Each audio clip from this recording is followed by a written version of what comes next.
Hey everybody, it's Alexander A. Manzoni, and I'm going to do part 2 of the chemical warfare chapter for American Carnage. Alright. Okay. Eagleman snapped his neck upwards into position and gave the steely eagle eye to the press corps, who were already right stuck down. I didn't say anyone could start, did I? Eagleman loudly explained, shifting his weight from one side of the podium to the other, tipping it slightly with each rocking motion.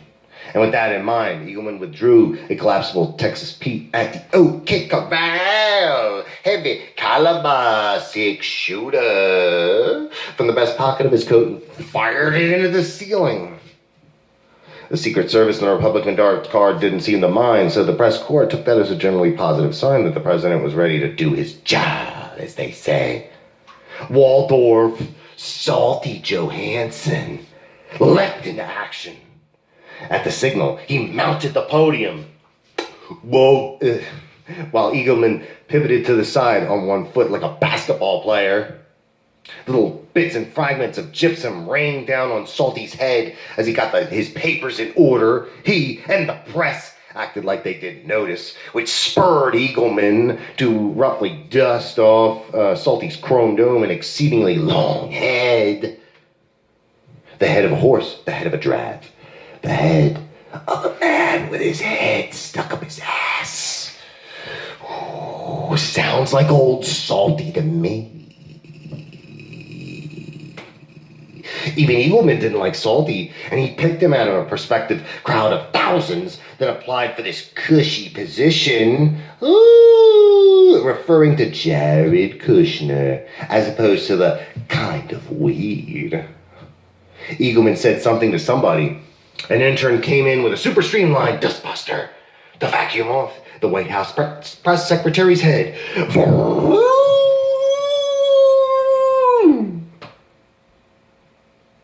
Salty stood there trying to remain frozen in place.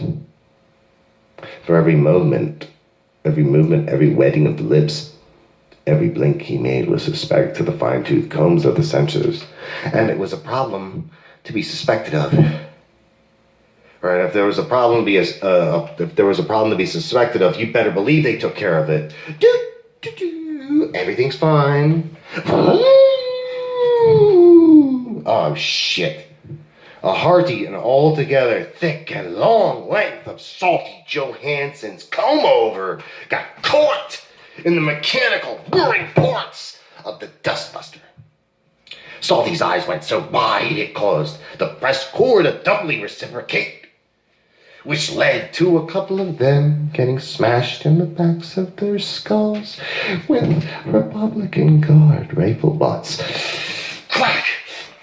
Smashed their faces in. Oh God, blood and fractions of teeth splattered and tinkled on the floor. Hope that y'all got all of that out your systems. Stated Beau at the President du jour's left, frowning grimly. Okay, stated Eagleman, reaffirming his composure. Yeah.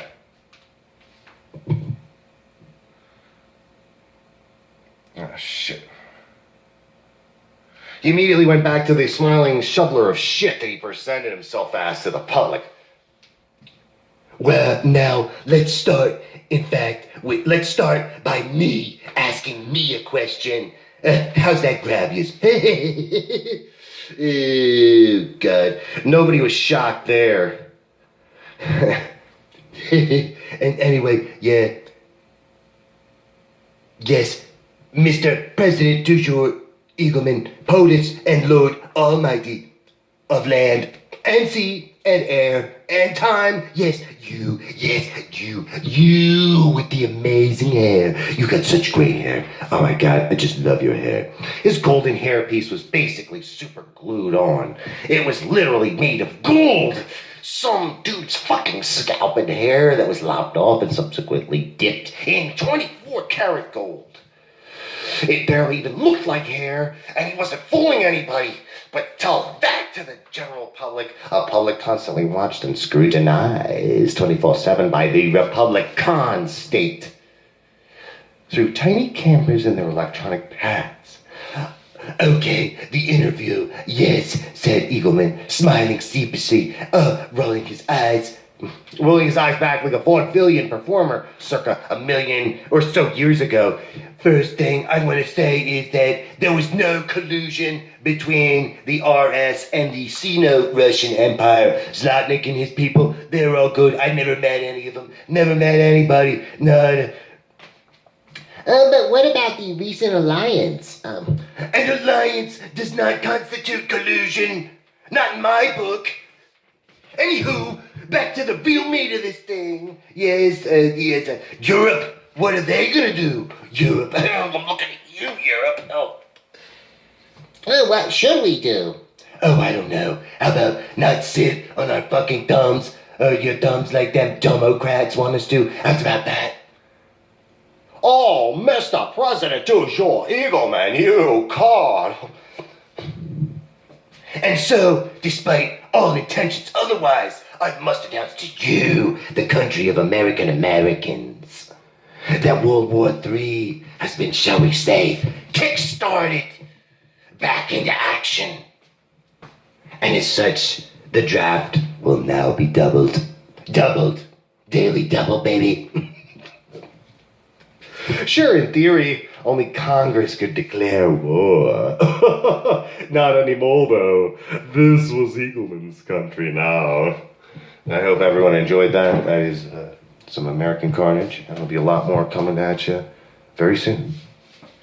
Thank you very much.